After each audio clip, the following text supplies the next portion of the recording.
Dear students, இப்போ 12ஆம் வகுப்பு வணிகவியலில் 5வது பாடம் நிதிச்சந்தையில் மூலதன சந்தை அப்படிங்கிறத பற்றி பார்க்குறோம். போன பாடத்தில் நிதி சந்தைன்னா என்ன அப்படிங்கிற ஒரு அறிமுகம் பார்த்தோம். அந்த அறிமுகத்தில் பணச்சந்தைன்னா நிதி சந்தைன்னா என்ன, உடனடி சந்தைன்னா என்ன, கடன் சந்தைன்னா என்ன, இரண்டாம் நிலை சந்தைன்னா என்ன, முதல்நிலை சந்தைன்னா என்ன எல்லாத்தையும் பார்த்தோம். முதல்நிலை சந்தைக்கு இரண்டாம் நிலை சந்தைக்கு உள்ள வேறுபாடுகள் இதெல்லாம் பார்த்தோம்.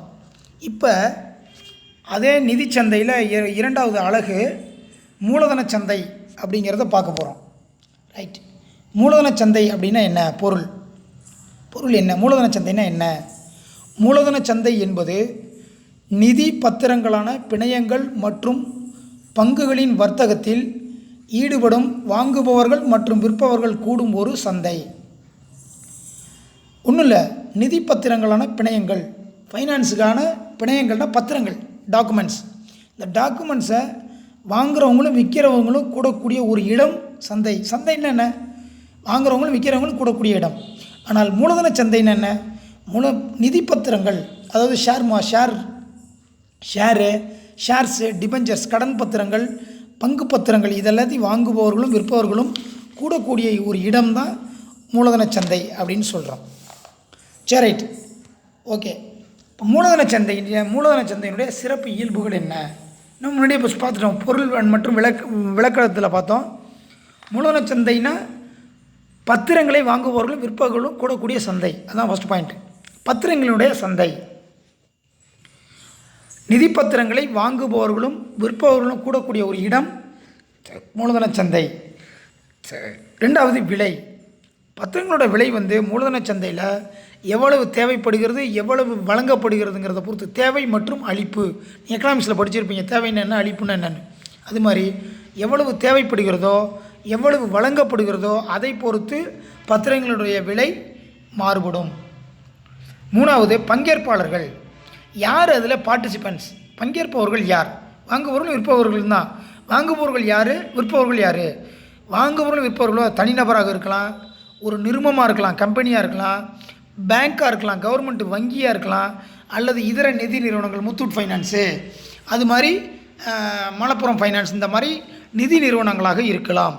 மூலதன சந்தையில் யார் பத்திரங்களை வாங்குபவர் விற்பவர் அப்படின்னா தனிநபர். அவர் வாங்குறவரும் அவர் தனிநபராக இருக்கலாம், அல்லது விற்கிறவரும் தனிநபராக இருக்கலாம். அதே மாதிரி நிறுவனம், கம்பெனிஸ் வாங்கலாம் அல்லது அவங்கள்ட்ட இருக்கக்கூடிய பத்திரங்களை விற்கலாம். அரசு வங்கிகள் மற்றும் இதர நிதி நிறுவனங்கள். மூணாவது இட அமைவு. நாலாவது இட அமைவு. மூலதன சந்தை ஒரு குறிப்பிட்ட இடமாக தான் இருக்கும். அது எல்லை கிடையாது. திருச்சியில் தான் விற்கணும், அங்கே தான் விற்கணும் அப்படிங்கிற கணக்கெல்லாம் கிடையாது. ஆனால் எங்கே வேண்டுமானாலும் இருக்கலாம்னாலும் ஒரு குறிப்பிட்ட இடம். இப்போ மீன் வாங்க போகிறோம்னா எங்கே போய் வாங்குவோம்? மீன் மார்க்கெட்டுக்கு போவோம். காய்கறி வாங்கணும், காய்கறி மார்க்கெட்டுக்கு போவோம். மளிகை கடையில் போய் காய்கறி கேட்போமா? இப்போ அங்கேயும் விற்கிறாங்க. அதை தான் சொல்ல வரேன். மூலதன சந்தைக்கான இடம் ஒரு குறிப்பிட்ட எல்லைக்கு உட்பட்டது இல்லை அப்படின்னாலும், ஆனால் ஒரு குறிப்பிட்ட இடத்துல தான் போய் வாங்குவோம். அடுத்தது நாலாவது நிதி சார்ந்த சொத்துக்களின் சந்தை. மூலதன சந்தைங்கிறது நீண்டகால நிதி சார்ந்த சொத்துக்கள். அடுத்தது பணச்சந்தைன்னு பார்க்க போகிறோம். அது குறுகிய காலம். இது நிதி சார்ந்த நீண்டகால நிதி சார்ந்த சந்தை. அப்போ மூலதன சந்தையினுடைய சிறப்பு இயல்புகள் அப்படின்னு பார்த்தீங்கன்னா, ஒன்று பத்திரங்களுடைய சந்தை, ரெண்டாவது விலை, மூணாவது பங்கேற்பாளர்கள், 4 இட அமைவு, 5 நிதி சார்ந்த சொத்துக்களின் சந்தை. சரி, ரைட்டு சார். அடுத்தது மூலதன சந்தையை 2 வகையாக பிரிக்கலாம். ஒன்று முதல்நிலை சந்தை, இரண்டாம் நிலை சந்தை. இது ஏற்கனவே பார்த்தோம், பாடத்திலே பார்த்தோம். மூலதன சந்தை நிதி சந்தை முதல்நிலை சந்தை, இரண்டாம் நிலை சந்தைன்னு பிரிச்சிருக்கோம். அதே மாதிரி மூலதன சந்தையும் முதல்நிலை சந்தை, இரண்டாம் நிலை சந்தைன்னு பிரிக்கலாம். இதை போன பாடத்தில் உனக்கு எக்ஸ்பிளைன் பண்ணினேன், இப்பயும் திருப்பி சொல்கிறேன். முதல்நிலை சந்தை என்பது புதிய வெளியீடுகளுக்கான ஒரு சந்தை. முதலில் எங்கே பத்திரங்கள் விற்கப்படுகிறதோ அந்த சந்தை முதல்நிலை சந்தை. அப்போனா இது புதிய வெளியீடுகளுக்கான சந்தை என்றும் அழைக்கலாம். ஓகேவா? புதிய வெளியீடுகள் என்றும் அழைக்கலாம்.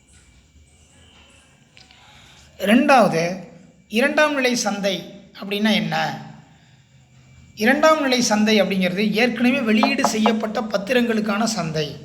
உதாரணத்துக்கு முதல்நிலை சந்தையில் பத்திரங்களை விற்றுருக்கோம் பார்த்தீங்களா, அதை திருப்பி 2வது தடவை விற்க போனாங்கன்னா அந்த இடத்திற்கு பேர் இரண்டாம் நிலை சந்தை. அதான் ஏற்கனவே வெளியீடு செய்யப்பட்ட பத்திரங்களுக்கான சந்தை இரண்டாம் நிலை சந்தை எனப்படும். சரி, ரைட். அப்போ மூலதன சந்தையினுடைய பணிகள் என்ன?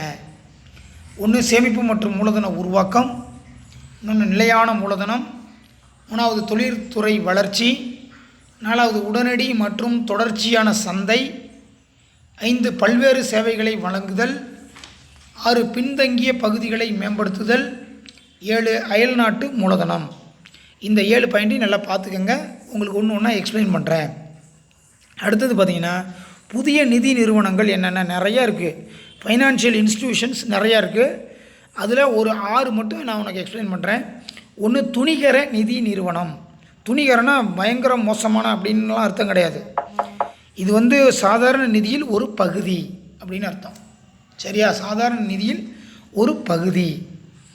இது புதிய திட்டம் மற்றும் கண்டுபிடிப்புக்காக நிதி வழங்குவதற்காக உருவாக்கப்பட்டது. புதிய திட்டங்களை அல்லது கண்டுபிடிக்கிறதுக்காக, இப்போ கொரோனாவுக்கு தடுப்பூசி கண்டுபிடிக்கிறாங்கன்னா அதற்காக உருவாக்கப்பட்டது. அதுக்கு இந்த நிதியை பயன்படுத்துவார்கள். அதுதான் துணிகர நிதி. ரெண்டாவது பரஸ்பர நிதி. பரஸ்பரம்னா இது அடிக்கடி கேட்கக்கூடியது.